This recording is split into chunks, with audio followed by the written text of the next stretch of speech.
deltahealingcenter.com. You're listening to America's Web Radio on the AmericasBroadcastNetwork.com. Thank you for listening. Hello, everybody. This is Roger B. This is the Locked and Loaded Show, and you're listening on America's Web Radio. Back after a short hiatus, we're going to get into some interesting things today because, as you know, the political landscape for guns, gun ownership, everything has changed drastically now. With the new incoming administration, they have vowed to make gun control one of their top priorities. Gun control. We all know it's about the control. It has nothing to do with the guns. Yeah, that's right, gun control. Oh, that's right. I was reminded of the actual features that make gun control worth having. Firm grip, proper stance, good sight picture, good trigger control. All those are my idea of gun control. Grouping. That's right, everything. But they're coming after it. Now, granted, what they say they do and what they actually do are two different things, because we all know politicians love to talk about what they're going to do. And usually it takes them forever before they do anything about it. And I'm hoping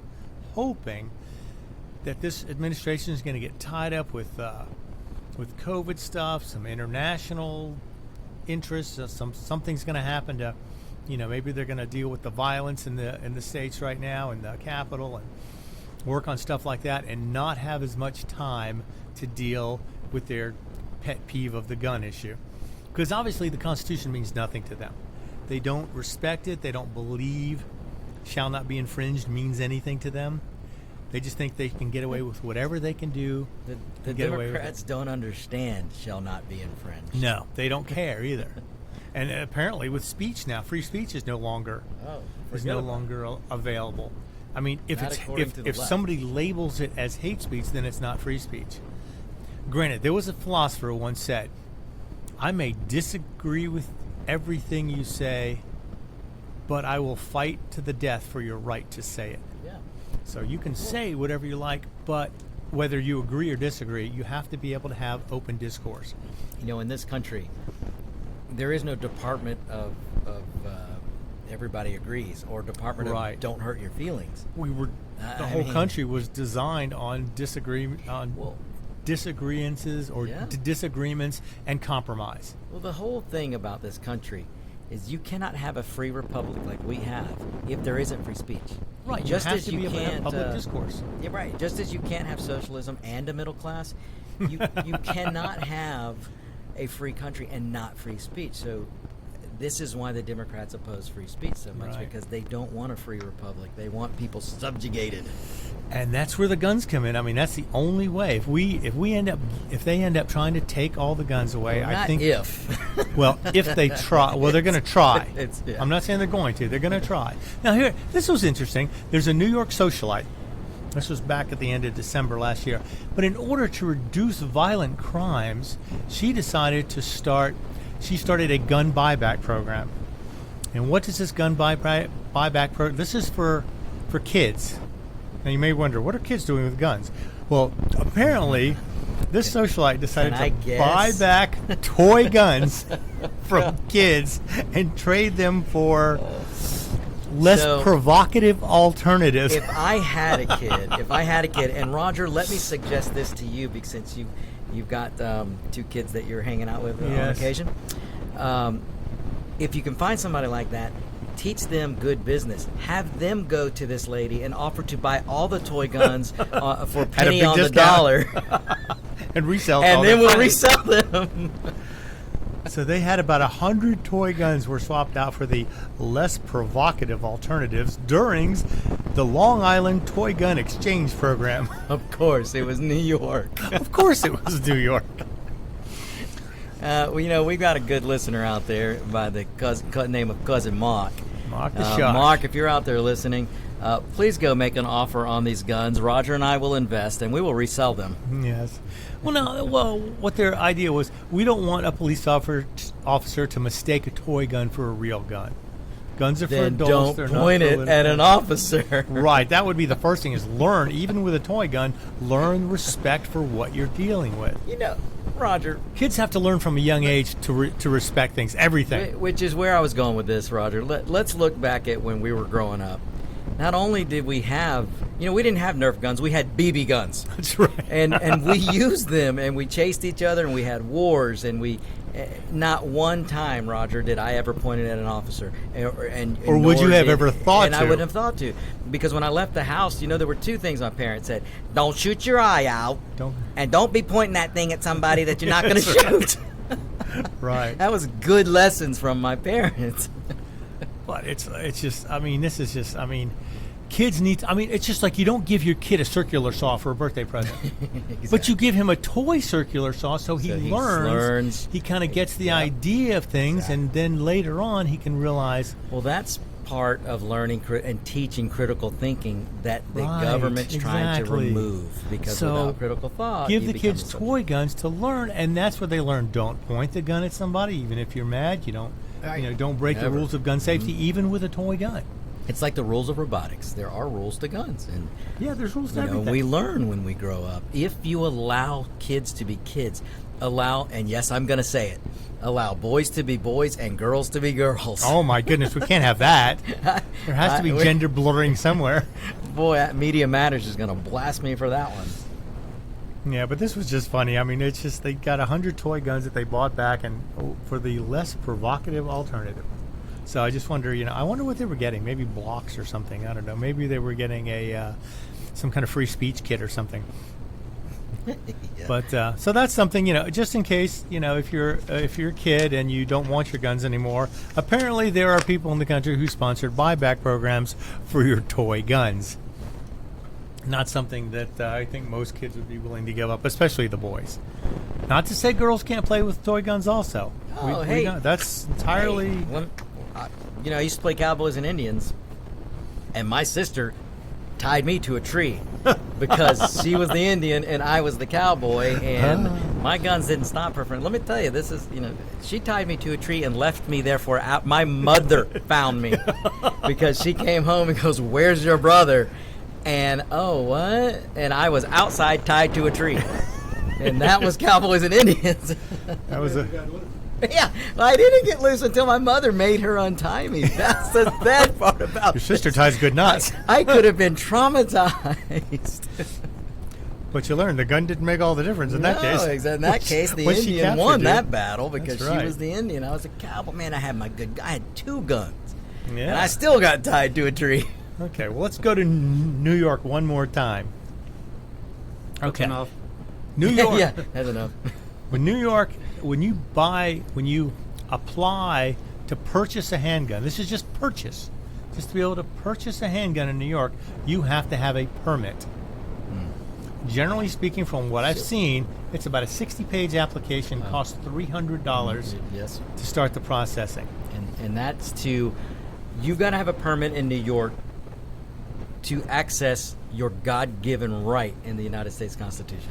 How messed up is to that? get a right that the government is not supposed to infringe upon. The government didn't give you that right, nor can they take it away. But yet, look what New York gets away with. The Second Amendment clearly says the government shall make no laws. That's most of the first 10 amendments. The government shall make no laws. Meaning they are not allowed to touch these particular inalienable rights. But apparently Inalienable rights. they have stomped all over these. Yeah. But anyway, so during the pandemic, of course, New York, not one to not take advantage of a crisis, has their applications, of course, for handgun purchases has gone skyrocketing upwards. I mean, completely up through the roof. They're high as they can be. And now they're just approving 10% of the new gun permits among the surge of violence in New York City. Because, all summer long they've been having violence and riots and burnings and, Molotov cocktails and every other crazy thing being blown up there. And there's, so 9,000 New Yorkers have applied for gun permits, and the NYPD has signed off on fewer than 1,100. So here you have a right to own a weapon, and you can't even exercise that right because the government is going to get in your way. And they have never given, most of them are not good reason either. They can't get to them yet, or they haven't got there yet. So most of these people are sitting and waiting for this stuff to possibly be approved or not approved. But they used the coronavirus as an excuse. Now, here's my prediction. I want to throw this out there real quick. I have a prediction. As soon as the inauguration takes place, all these liberal Democrat states are going to start freeing up businesses, opening everything back up again. The coronavirus is going to pretty much disappear from the news cycle. It's under control. It's perfectly okay now. Everything's going back to normal. Blah blah blah. They're going to allow things to come back in force. Guarantee you, in probably 3 months or so, Roger, you're going to be able to say, "I told you so," because you're 100% right. When they see the economy start to slow, which it'll show signs as soon as he starts putting his regulations. Yeah. And they're already starting to complain about the lockdown states because it's dragging the economy. Oh yeah, it's killing the You're economy. 100% These people right, can't work. Roger. They can't get money. They will start releasing the lockdowns, and then give it 6 months. You're not going to hear testing. And you're not going to hear about the. You're the going to hear news cycle is going to completely change. They're going to completely. completely change the narrative because if the economy had kept steamrolling the way it was, there's no way Trump would have been anybody- reelected without a doubt. overwhelmingly. But you're right, Roger. They're going to, and I'll predict this. They're going to try to give Biden credit for the vaccine. Of course they are. They're going to, and then you won't hear about testing. They'll hear quietly about stop numbers. testing. Well, that's just what they like did they during did in H1N1. H1N1. Yep. Just stop testing, stop reporting testing. numbers. Yep. There you go. And it's then coming. you're gonna- But hopefully, David's got a comment. Well, not a comment, a question. I heard recently, within the past couple of hours actually, that I guess Pelosi and Schumer went in together and said there will be no guns brought to Congress during the inauguration. And personally, I think it'd be great if everybody was packing and somebody said terrorist. I guess that doesn't include the police that they called up. The Democrat Party wants to defund police for you, but not for them. Isn't it funny how that works? But no, I'm just thinking, can you imagine all these congressmen that have had one shooting lesson, possibly, maybe. and they start shooting, and then we finally get rid of a bad situation in Congress. In Congress? Yeah, really. Just let them shoot each other. Oh, Well, goodness. lock them in and throw a smoke bomb in there and say, And see what happens. say gun and see Here, who here starts come shooting. the Indians. Yeah, let's tie them to a few. Oh man, it's amazing to me. But I want people to notice too. We'll probably get jerked off the air for that comment. Oh, we might. Media Matters is not going to be happy about it. Who's Media Matters? They're a watchdog group Are they watching us? that watches. They monitor talk radio. And it's Well, a we big know what leftist- dogs are, don't we? Yeah, exactly. Oh yeah, it's crazy. They're go, listen- oh, boy. they go after conservative. We're talk going to be in shows trouble if they're listening sometimes. to us. Yes, we might be. But anyway, so New York find it extremely difficult. Violence has been surging, gun sales are through the roof, and people are trying to get these permits, and the New York City is just dragging their feet approving them, and most of them are not being denied because of disqualifying factors. They're just not getting to them, or they're just passing on because somebody forgot to dot an I or cross a T or something. Now, generally in New York, they're against giving licenses anyway. They don't want anybody. If it was up to them, they wouldn't allow any of them. But unfortunately, they were forced by a court decision that they have to allow it and they have to approve it because that's the law. But it doesn't mean they have to do it quickly. It doesn't mean they have to do it efficiently. And it doesn't mean they have to do it fairly. So, but it's kind of funny because, in New York, the violence has been on a huge surge this year. Violence is at an all-time high up there that it's been in a long, long time. So people want to defend themselves. They want to be able to protect their families, protect their homes, protect their belongings. And there's no reason why they shouldn't. The Constitution gives them that right clearly and defends the government against taking it away from them. But apparently in the states that don't care, we're going to have this problem more and more. They're going to find more and more bureaucracy to stick in the way of you exercising your rights. Now, we'll see. It may come down to a court case again, and they may get approved. And we're still waiting in California to see if the magazine ban will be lifted. That'll be interesting, because that'll mean if it's lifted there, then there'll probably be suits brought in other parts of the country to start releasing it to other places. All right, we're going to be back in a few minutes after these breaks. I am Roger B. This is Locked and Loaded, and you're listening to America's Web Radio. If you live to serve and want to make an even bigger difference, consider joining the U.S. Army. With training in fields like medical care, linguistics, and engineering, an Army career can amplify your efforts with humanitarian opportunities all over the world. Plus, you'll receive competitive pay and incredible benefits, so you'll be taken care of, too. Learn more at GoArmy.com. Hi, this is Rocky Blair, and I hope you'll make plans to join us on January 28th for Warriors for Hope. I'm thrilled to be a part of this virtual fundraiser for St. Jude's Children's Research Hospital and Warriors to Citizen. These organizations do so much to support veterans, first responders, and families who have been touched by pediatric cancer. I'd also like to thank David Moxley and his show, David's Pick, here on America's Web Radio for supporting Warriors for Hope. And I know you'll want to join in and support this event as well on January 28th. So visit warriorsforhope.events. That's warriors and the number 4, hope.events. You can make a gift and reserve your seat for this virtual benefit. Again, that's warriors and the number 4, hope.events. Thanks for your support, and we'll see you at noon on January 28th. Hi, I'm Dr. Mike Karuchak. Join me and my co-host, Dr. Hal Schertz, every Thursday morning at 8 a.m. and listen to the Doctor's Lounge, where you get a private insight into the conversations that doctors have amongst themselves. Join us Thursday, 8 a.m. every week. You're listening to America's Web Radio on the AmericasBroadcastNetwork.com. Thank you for listening. Welcome back, everybody. I'm Roger B. This is Locked and Loaded. And you've also been hearing our special guest, Victor Armendariz from On Point with Victor. He's decided to hang out with us today and talk guns because why not? It's hard not to talk guns.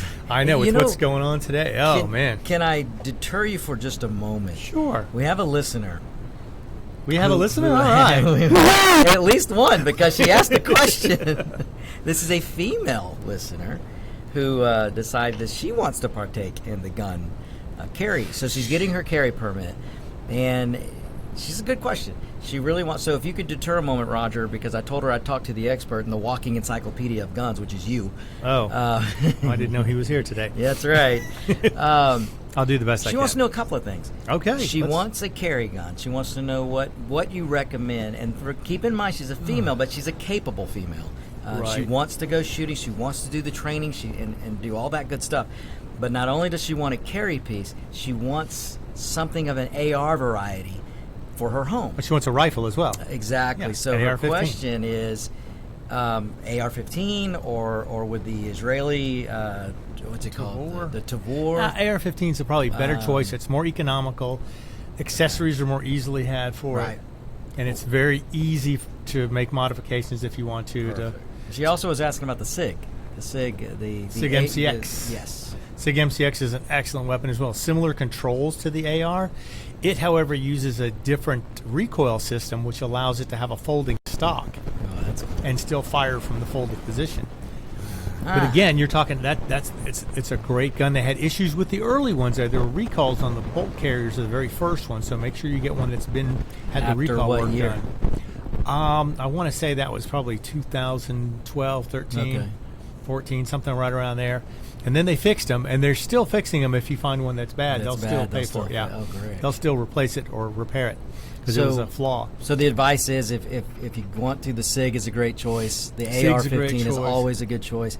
Now, what about a carry gun? That's something that you really have to get in there and decide. Do you want a revolver? Do you want a semi-automatic? How important is the size for you? You're going to carry it on your person. You're going to carry it on your purse. You have to answer a bunch of questions and kind of get your hands on stuff. The best thing is if you can find a local range where they do rentals. Exactly. Most of the local rentals it. will charge you a small fee, $10, $15. And what that does, it opens up the whole rental case. Basically, you can use any gun in the rental case within reason. They probably have some very specialized stuff. But you can use any pistol, buy their ammo, shoot one or two mags through one gun, try another gun, and see what you like. See what you like, what feels good in your hands. And this is crucial for her, and for anybody, not just her. Yeah, because I don't know. I mean, since she's asking, but to see what fits your hand the best. Right. I don't know how big you are. I don't know how sensitive you are. She to wouldn't give recoil. those details, as most women won't. But You never ask. Roger, I'm going to add something to it or ask you something to it. Okay. As far as a young lady is concerned, not my recommendation, but you answer. I would suggest a semi-automatic over any kind of revolver, in that it can, depending on the revolver, it can be a pretty good pull with your. Right, that's You know. correct. Also, with the semi-automatics, a lot of times the slides are kind of heavy and they're harder for some people to pull back. I've Right. had people that had trouble doing that. They couldn't get a good grip to be able to charge the pistol. So now that's something that's a matter of technique that you need to learn. Ideally, if you're going to the range for the first time to try and decide what kind of carry gun you want, go with somebody who has some experience, but not somebody who's going to try and bully you into whatever their position is. That's what I find the most, is that people decide, well, I carry this, it's the best gun ever. That's what everybody should have. And they try and push everybody in that direction. And to be honest, you need to let people try different things, because different guns fit different hands differently. Different guns recoil differently. Different guns will sight differently. So you want to decide first, if you have an idea whether you want a revolver or a semi-automatic, try and narrow that down first. If not, try them both. See if you like it. The revolver has the advantage of you don't have to rack it or cock it or anything to start. The bullets sit in the cylinder. However, it has no safety per se. You pull the trigger and it goes. There's no safety to disengage or anything like that. With semi-automatics, they hold the magazines sit in the grip and they hold the bullets there. They're easy to reload. The triggers are usually a little easier to pull, especially first, second, third time. speaking of an easy trigger, we just got a comment from another listener that said he likes the MMP because it has a lighter slide pull. Yeah, they make one called an M&P EZ, which is specifically exactly the one I'm talking designed about, yeah. for an easier slide pull. Yes, that's something that's very good for a beginner or someone who's And that- not sure if they'll have the strength to rack it. It has a different spring system in it. And And this- I was going to say, this listener's from Alabama, and that's what he suggests for Right. our lady listener. It depends, though. I mean, if she's 5'9", She's and not. 180 pounds and a bodybuilder, yeah. she can shoot whatever the heck she wants. This is true. And put a lot of guys to shame. So I'm Probably. not going to tell her what she should have just because she's a female. That's right, because we don't judge people like the Democrats do based on No, their... I'm not going to say exactly just right. because she's a female, she's not capable of shooting whatever she wants. I mean, I know a lot of female shooters, and they shoot whatever they want, probably better than I shoot almost anything I want. Because it matters how much you train, how much you work on it, how much you're willing to put into it. If you're going to become an enthusiast, then don't hobble yourself with a beginner's gun right away. Right. I mean, now, if you think, I'm just going to have one and kind of use it on occasion, I'll carry it with me, it'll be, just for emergencies, I'm not going to get into going to shooting events and stuff like that, then the EZ would be a good one, the M&P. The M&Ps also have very adjustable grips on them, too. Right. So they fit a variety of hands pretty well. That's becoming more and more popular now, to have adjustable grip panels and replaceable side panels so it fits your hand really well. And it matters so much, too. Roger, Oh, can I throw out something? Sure, Also? throw away. If this is, if you're a beginner, and that's your first weapon, what do you think about the thought that, many women, if it is the first weapon, they're going to need training, so they got to think about ammunition. And, I'm going back to the 22. That it's still Right. available. Well, that would And be something that- train with it. Train with what is inexpensive To start with, yes. to start with.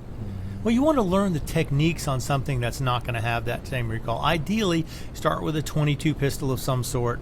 Learn the techniques, learn how to rack the slide, learn how to load the magazines, learn how to check clear, learn how to do all that with a more basic gun, and then move your way into something else. That's when I say if you have someone who can help you, that's the ideal situation. But to go in on your own, I recommend going to a local range, see if they have a beginner's course, a training course. See if they have something like that. Because it's difficult sometimes to get involved in something like this without knowing, and you can't just... It's hard to go and try and see with the guns because, you don't want to buy one that's not going to be right for you just on some salesman's recommendation because he likes it. or he makes more money on that one. And there's a huge variety of questions to be answered. And I could make recommendations. Like I say, I carry certain guns, and I would recommend them to somebody if they fit. Or I'll say, here, try these 3 or 4 different ones. These are the ones I like the best in this category. Like I said, if I was going to go for a semi-automatic handgun, for a standard compact size, I'd probably say the Glock, I'd say the HK, I'd say the M&P, and maybe even the SIG 320. All those would be high quality handguns, and then you can get into the Rugers, the Tauruses, stuff like that also. Those are good also. In fact, Ruger builds a very affordable gun, very feature loaded, and it's generally a lot less expensive than some of the what's called the very, very top tier guns. So you can probably get more gun for your money with that. Also take into account a popular gun is going to be easier to get magazines for, to get parts, accessories, different sights, things like that. If you buy some off-the-wall brand, it may be great as is, but if you ever want to modify it or get parts for it, it prove a little more troublesome. So there's that too. And as always, like I say, the best thing is to try before you buy. Just like you probably wouldn't buy a car without at least test driving a few of them in that same category, you kind of want to do the same thing on a gun as well. But I say ideal, or with social media these days, you could probably join some sort of group, like especially if you're a woman and you want to kind of be guided by other women, you could probably join a women's shooters group. They probably meet once a month or once every couple months and go shooting, and you could probably get a world of advice, help, and maybe even get to try some of these weapons and see what they like. You have to get involved before you do it. If you're just going to go buy one and sit it in a drawer, it doesn't really matter what you get, because if you're not going to train with it or learn how to use it proficiently, it doesn't matter as much. But I hope if you're going to get that involved and you're going to get a pistol and you're going to get a rifle, you're going to become a little bit of an enthusiast at least. You're going to want to get into it. And as far as the rifle goes, there's probably 100 good rifles out there. I mean, there's AK variants, which tend to fit women a little better because they tend to be a little shorter. AR-15s are hugely adjustable, have an immense number of accessories available for them, and can be set up in a variety of different ways. And the SIG MCX, what else is there? There's, all kinds of piston-driven rifles and things like that. All kinds of other guns out there, but the standard AR-15 is probably the best one to start with as far as adjustability, as far as compatibility with a lot of other parts and accessories. Getting magazines and ammo for it's always going to be easy. Well, I say always. The Democrats have only begun to start to restrict us. Only begun. What's coming is, let's hope the they're next busy 2 with years other are going to things. be. Next 2 years is going to be hard. But yeah, I mean, I would just, if you know somebody who shoots, get them to take, see if you can go over to their house, hold some stuff, even if you're not shooting it, just put it in your hands, hold it, let them kind of show you the basics. Hold a rifle, see how it feels. Try a couple of different kinds. The more guns they have, the better off it'll be for you to try stuff. Or go to a gun show with someone who has some experience. Pick up a few things, hold them, shoulder them, put them in your hands, see how they feel. And you may go through and pick up, 50 guns, and all of a sudden one goes, oh, this feels really good. I like the way this fits. But if I Yeah. mind, not only think about, but also write down why or what you think you want. It might be that instead of a rifle, a shotgun might be a better bet, depending on if it's home protection, depending on what you're wanting to do with it. Well, ideally, you should have a pistol, rifle, and a shotgun. Absolutely. And that's what I told the listener. That's the three things. That's the three guns you should start with. And I think David has probably multiple of those. Mine were but they all got lost in that boat accident. Boat accident, yes. that's right. Mine And that too. earthquake. That last earthquake, the boating accident, I can't seem to keep a weapon. I know, it's crazy. But yeah, I mean, there's so many different varieties. It's tough to be able to decide what you want without going and putting your hands on stuff. That's ideal. If you can't, then go to the range where they have a rental counter, rent some weapons, try a few different ones, see if you find something you like, and make a purchase, and hopefully it'll be good enough. You'll live with it. It'll work. It'll and you'll learn how to use it. The key thing is learn how to grip a weapon before you go try. Don't just put your hands on it, stick your finger in the trigger, and wave it around and go, oh, that feels good. Use both hands, learn how to extend your thumbs and everything. Get a proper grip on it to know whether it's going to fit right or not. In fact, you could probably get online and watch videos on how to grip a handgun. That would probably be something that would take you 20, 30 minutes, and you can get an idea. And even if you just have an airsoft gun to practice with, you can practice things like this before you even buy a gun. But there's 1,000,001 things to do beforehand, and then afterwards, that's when the real work starts, because you have to become proficient with that weapon. You have to learn how to use it to where you will not hesitate. If there's a problem, you can fix it quickly and easily. You can get that gun back up and running if there's an issue.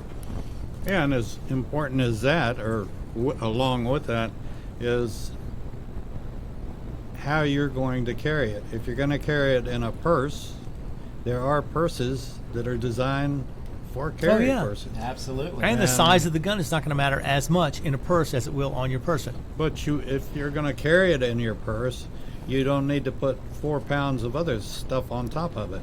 And wait a second, I got to dig through my purse to find I cannot attest to that. Am I hearing you say that women put junk in their purse? Too much junk? Too much junk? Not going to touch that one. Was I not clear on that? And Roger, am I hearing you say that size doesn't matter? Not as much in a purse. Oh, in a purse. Yes. I'm not touching that. You know, with a 10-foot, no. So, David, you mentioned the purse thing. I have seen women carry something bigger than a gym bag and call it a purse. So Yes, you think... it's like luggage. Yeah, it is. How do they do it? Are you moving out? Moving in? You moving in, out? I don't know, but I don't know how they do it. And, I don't know either. And then they'll wear heels. Yeah, well, hey. Crazy. I don't get it, but... But yeah, anyway, I mean, I'm it's not just... one. Like I said, you have to answer all these questions on your own. At least try and get as much exposure as possible before making the purchase. That's ideal. And, I know it's tough. It can be daunting. Like I say, but the internet is a wonderful source of information. It's also a ridiculous source of disinformation. So be careful what you watch. Try and stick to reputable sites that have a reputation for giving you accurate information. If you're not sure, you could send me an email. I'll send you back a few things. There's something, what was it called? The Art of the Handgun. Zen Art of the Handgun. I'm trying to remember. And it was a very good series. It was like 8 hours long. But the first DVD in there was showing you the very basics of how to grip, how to hold, where to put finger placement, where your trigger finger was supposed to go. It was all the very basic things to get started. And sometimes, maybe an airsoft gun in the backyard is the best way to get started, just to learn the basics, because the basics are not going to change.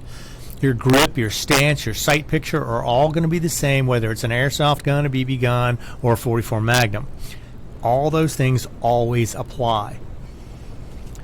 And with a rifle, that's a whole different set of experiences there. The manipulation on a rifle is completely different. You have to learn, reloading and manipulation of safeties and charging handles and things like that are all completely different on a rifle than they are on a pistol. But again, depends on how enthusiastic you want to get into this. Or you think this is going to be something you're going to become a lifelong sport, or is this just going to be something for self-defense only and you're not really going to use it as a hobby as much as just for protection only? Well, so make your decision. Get as much exposure as possible. Watch videos if you can. Get an idea how things work.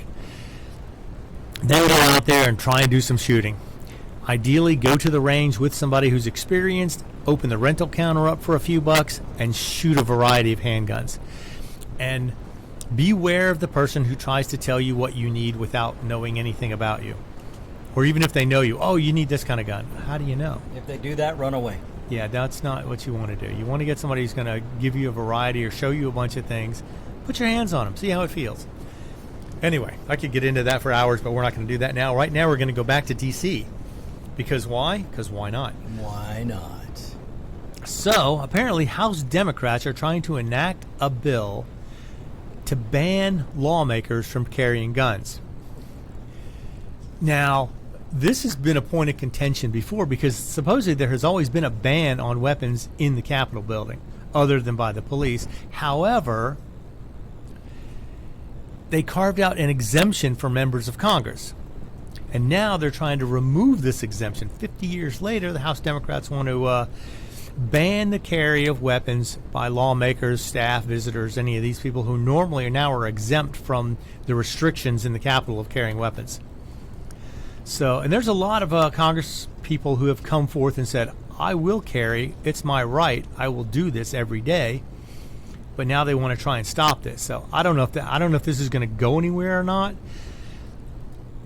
Because they're saying it's hard for the police to know who has a gun and who doesn't, and who's armed and who's not. It's that's something they have to deal with all the time anyway. I mean, to know who the lawmakers are would be a good first step. I mean, I don't know that I would take their rights away just because they're in Congress. Right now, they have the exemption and they're able to carry these weapons. If they stop this, then any Congress people who carry weapons will be doing it in violation of the law. They go through enough magnetometers that. Yeah, I mean, they would know, and the Congress, the Congress people know where they walk through, and they know how to get to where they need to go. And if they have a permit and they have training and they know what they're doing, why shouldn't they carry their weapon with them? They should be their own first responders as well as anybody else. Now, granted, they have the Capitol Police there, and they're gonna, protect them better. They have better protection at work than anybody else does at work.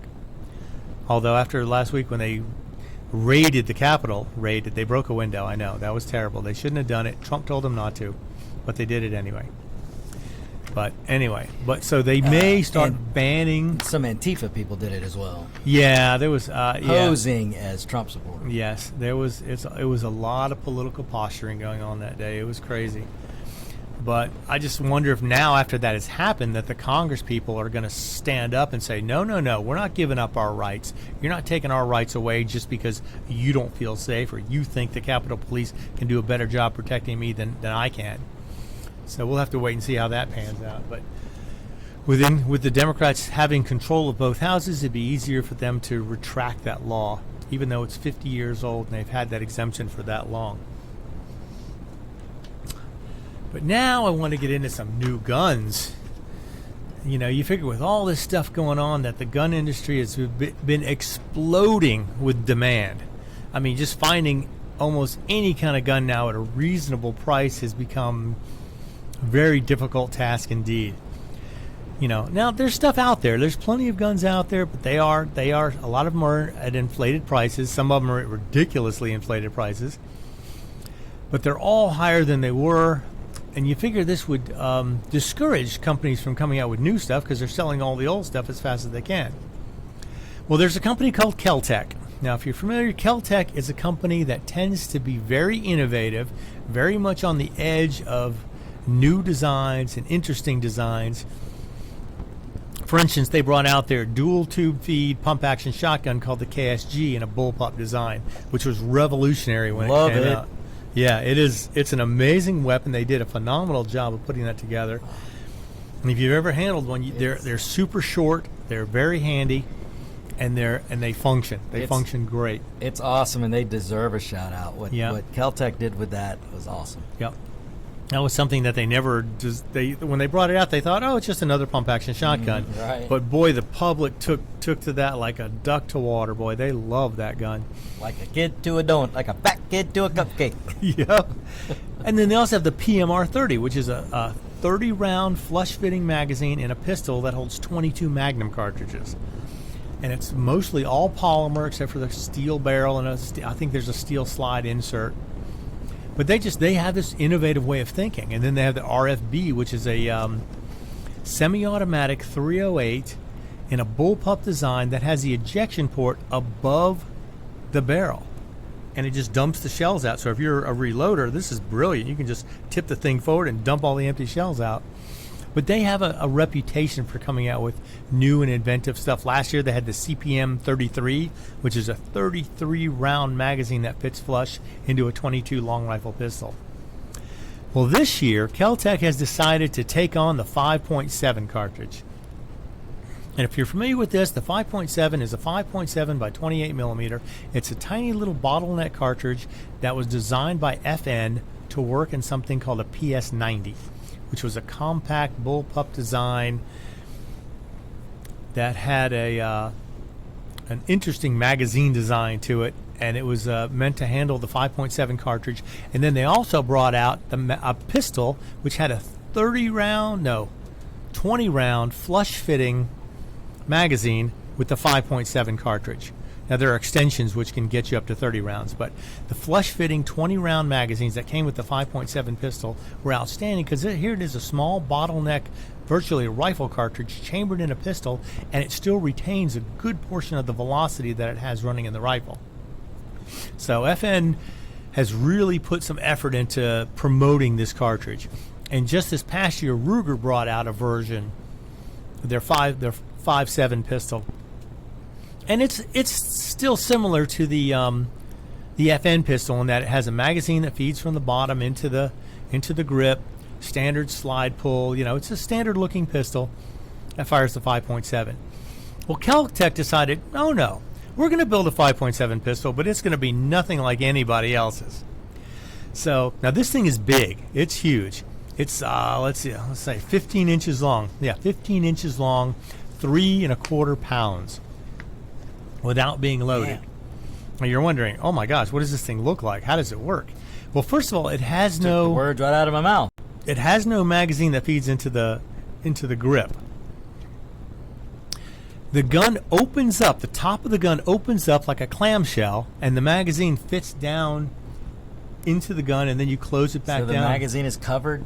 It's at covered all times. It's covered at all times, and the magazine they use. Or ejecting from. They can eject from the bottom. From the bottom. Now, what they use, though, is they figured, now, what kind of magazine could we use for this? They use the FN 5.7 magazine, the rifle magazine, which is a 50-round magazine. And it's odd in the fact that it stacks bullets horizontally across the top, and then when it gets to the back where it feeds, it flips them 90 degrees and puts them into the chamber. So it's the action on this thing is flipping the bullet. Well, no, the magazine does that all by itself. Okay, so the magazine is the same one that feeds an FN PS90. Okay. And the PS90 has been around for a long time. Awesome. It's an interesting magazine, though. But the fact that it opens up, you think like M60. It opens up from the top, drop the magazine, close the shell back down on it. You're ready to go with 50 rounds. So can this be belt fed if you leave the top open? No. Damn. Because the magazine is it's gotta be, contained, yes. But still, 50 rounds in a pistol. yeah. That does not suck. No.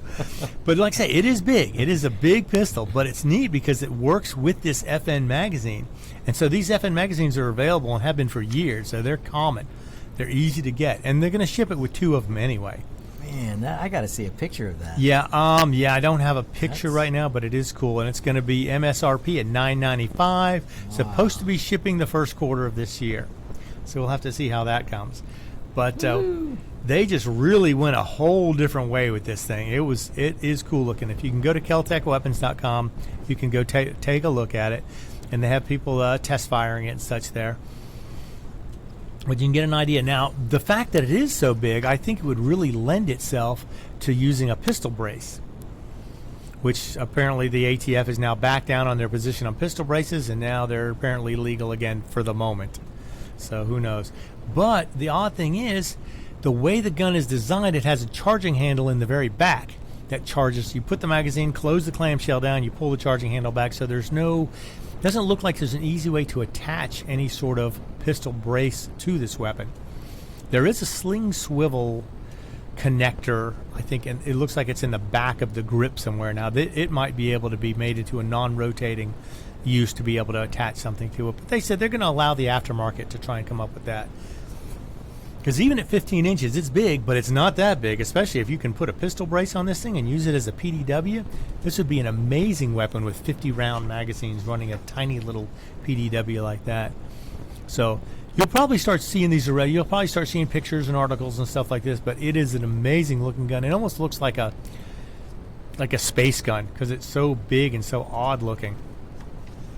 But it, like I say, if the Kel-Tec technology works, which we hope it does, because the FN magazines have been around for a long time, so they're pretty well established as far as their function, and they tend to work really well. And the 5.7 cartridge is always loaded very specifically so it functions properly. So we'll see. But if you get a chance, you can look up the Kel-Tec P50. see what this thing looks like, and I think you'll be impressed. Or you'll just think it's super ugly, which is the two impressions I was getting from being online, is that it was a super ugly gun, but it was innovative. And the fact that it's got the capacity, it's just amazing. Because you lift the barrel up, slide the magazine in, and then you slam it back down. So it's really neat. But hopefully you'll start seeing those in stores soon. Of course, the way things are going, we don't think we're ever going to see any guns again soon, because the supplies have just been diminished. And ammo is showing no signs of coming back in any kind of force lately, because everybody's still in panic mode, I think, buying up ammo that they don't even need right now. And the guys who do need it are competing against guys who just want to stockpile it. So it could be months before we get ammo supplies back to where they should be. So ammo is probably going to be a continuing problem throughout this year. Now, I have a feeling, had the vote gone the other way and the administration had stayed the same, ammo supplies would have immediately started replenishing and start filling the pipelines up, and it would have been a lot easier to get stuff. But now, with the party that tends to push for more gun control in place, that's just going to exacerbate the situation and make it worse. Getting ammo is going to be tough. The manufacturers claim they're making it as fast as they can. They're running their facilities at max capacity safely, and they're shipping it as fast as it gets made, and people are snapping it up. And it's out there. You can find ammo, but it's not cheap because the supply is so high. I mean, the supply is so low right now. The demand is outstripping it by far. And boxes of ammo that used to be $6 or $7 are now bringing $30 to $35. It's just it's crazy how expensive it is. 5.56 rounds going for about $1 a piece when they used to be 30 cents just a few months ago. So keep in mind, if you're going to get into shooting, you're going to buy a gun, your ammo expense is probably going to be 3 times what it would have been a year ago. So that's unfortunate that that's the case. But you got to realize a lot of that is because of record-setting gun numbers. What kind of record-setting gun numbers? Glad you asked. Okay, maybe you didn't ask. Well, I was But just I'm about gonna to ask. Okay, now this could give you some idea. Okay, 2019, there were 13.2 million background checks for weapons done in the United States. Now, that doesn't necessarily mean that that's how many guns were sold, because you can buy more than one gun on one background check. Some states don't require background checks if you already have a license permit where your background check was already done at a federal level. But for last year, 2020, 21 million background checks were done. That's a huge increase. I mean, that's, you're talking 60% more than the year before. And that just gives you an idea about gun sales right there. I mean, because they don't keep track of gun sales, but they're saying about 8.4 million people purchased a gun for the first time last year. That was because each gun came with its own COVID-19 kit. Yes, a test. You could get tested for COVID while buying your handgun. Yeah, maybe. But now here's something, your friend. 40% of 2020's buyers were women. The biggest increase of any demographic. So that's something, because usually women are not as high up in gun purchasing as men are, and they're still not. But 40% of all the weapons, that's substantial. I mean, that's closing in on the 50-50 mark there. But with 8.4 million people, let's just do some quick math here. I'm going to try and do this real quick while I'm sitting here. But if you have 8.4 million people all buying a gun for the first time, and they need, say, 4 boxes of ammo, which is 200 rounds of ammo. Oh boy, where does that put us at? Let's see. 1.7 billion rounds of ammunition for just the new gun buyers if they bought 4 boxes of ammo. So that gives you an idea why the supply is so low. You add 8.4 million people using the ammo, and all of a sudden they need 4 boxes. Boom, that's 1.7 billion rounds right there just to give them a base. And if you've been to the range before, 4 boxes doesn't take long to shoot up. No, it doesn't. Even if you're careful, you're going to shoot 2 or 3 boxes if you go there and actually spend an hour or so and take your time and shoot properly. learn your techniques. Roger, we've So- spent less time outside and shot more ammo than Yeah, well, yeah, I mean, yeah, at we've an done outdoor range. the mag dump. Total mag dump. Yep, that's for fun. But it's still, right now, a mag dump would be ridiculously expensive, so you probably would not want to get mixed up in that. But that just gives you an idea where this extra demand is coming from. I mean, 1.7 billion extra rounds just for the new gun buyers. That doesn't include guys who already have been shooting or shoot all the time and were buying stuff on a regular basis anyway. So it's just the competition for the available ammo is going to continue to be high because the new shooters want to get out there. They want to shoot their guns. They want to become proficient. They want to learn how to use them better. And I don't blame them. Everybody should want to learn to use their weapon better. All your weapons. Learn to use them better. But yeah, so and it seems like almost all types of ammo have been included in this. I mean, there's a few shotgun shells you can still find at the local Walmarts here and there, but most rifle ammo, pistol ammo has all just been hugely inflated in price, and the supplies have been diminished. Now, they're still bringing in imported ammo is still coming in, which is something that the Biden-Harris administration has threatened to shut down. They want to shut down the importation of certain weapons and shut down the importation of ammunition from foreign countries. Now, if this happens, you think the supply is tight now, it's going to get way worse because a lot of ammunition comes from overseas. The United States is probably the biggest user of ammunition for civilian grade events, practice and sporting events of anywhere in the world.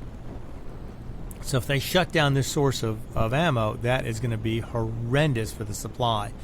It's going to become ridiculous. Now, this is another thing that I've thought about. This could be a possibility for backdoor gun control. Take away the ammo, all of a sudden you have a club. You can't do anything with it without ammo. Without ammo, it becomes a pretty useless chunk of metal.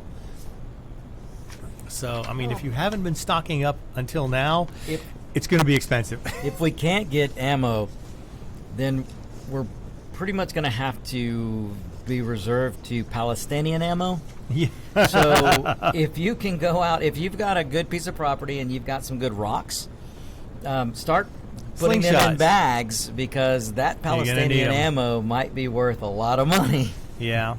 But I mean, all the manufacturers in the U.S. are doing well now. They're anticipating more and more sales.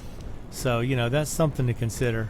And it's funny because you hear rumors about people, the ammo companies are holding back. They're not letting it go. That's not true. Yeah, it's not. I Well, mean, here's where we need critical thinking and common sense.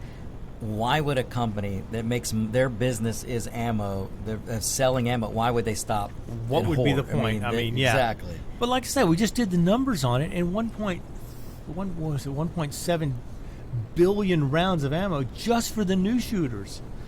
That's for the 8.4 million new shooters. That doesn't include the 12 million not new shooters who bought guns last year. Right.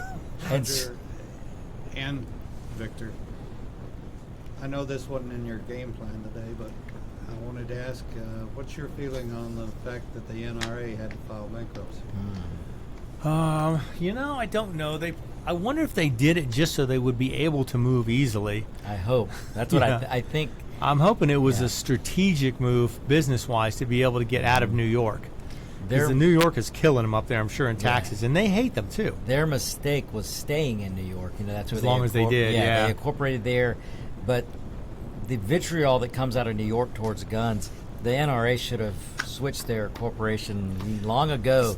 So maybe that's what. Like that's Remington what I'm thinking. was in New York for years and years because they started there 200 years ago. Yep. And they just felt like it was tradition and everything. But, you have to go when the times are changing. You have to move. At some point, you have to move your tradition. Yeah. Because you cannot stay if you're in a state like New York, it was only a matter of time they were going to figure out a way To shut 'em down. To shut them down. They're the Democrats or hobble them in some way to where Right. they wouldn't be effective. Yeah. Their goal has always been to take out the NRA. And they shouldn't be able to they shouldn't have to be in a place where they just have to fight to survive for their ability to run their Exactly. business. I hope they restructure, and that involves either reincorporating in Georgia or Tennessee. or Texas Florida, actually is where they're going to or move. Texas. Yeah. They claim they're going to reincorporate in Texas now. Good for them. So that's something to be considered. And and now, of course, would be a time to join the NRA for no other reason because the incoming administration is coming after our guns, no doubt about it. And the NRA has always been, let's say, they've been a stronghold as far as trying to maintain our gun rights. And I'm sure there are examples out there, left and right, where say, oh, they pandered on this, they flip-flopped on that. And yeah, they may have. And there are other groups out there too. But join some sort of gun rights group if you can. Join the NRA, join another one, join 3 of them. Join what you can to give these people support because they are the lobbyists that are going to push to stop them from taking the guns away flat out. Yeah. Because once they get laws through that they can start taking them away, it's going to be a matter of trying to be non-compliant. That's about the only thing you're going to have to do. Remember what I was warning months ago on my show, that the tax was coming if they took control. And Biden is already coming. They're talking the first about 100 that. days. Yeah. Oh, they're going to use the reconciliation budgetary the tax is there. and it's Right, gonna but I happen. don't know if it's probably going to be challenged because that's a matter of We ex can- post facto where you cannot charge somebody for something they've already got. Well, what they're going to do first is tax all new gun buys. All new gun buys. That's going to be pushed through the reconciliation. Then they might try the ex post facto, but they're not going to do that first. They're going to just put a flat out brand new tax on any new weapon bought. And they're going to be able to do it through the reconciliation process. Yeah. We've got a and- fight coming. Now, and we're also, gonna have to fight. the BATF can reclassify things also and change regulation without having to go through legal channels at all. Right. That's like they were trying to do with these pistol braces. Oh, right. They were trying to reclassify them as a short-barreled rifle, and they weren't going to charge you for it, but they were going to make you register it register. and get the paperwork for it. Yeah. Which is like, great, yeah, you get a free SBR, but I think we've reached the end of the show. yes, we have. Okay, well, we'll get to ghost guns in Virginia next time. Awesome. Been a great one, folks. All Tune right. in next week. That's right. More Locked and Loaded with Roger B. If you live to serve and want to make an even bigger difference, consider joining the U.S. Army with training in fields like medical care, linguistics, and engineering.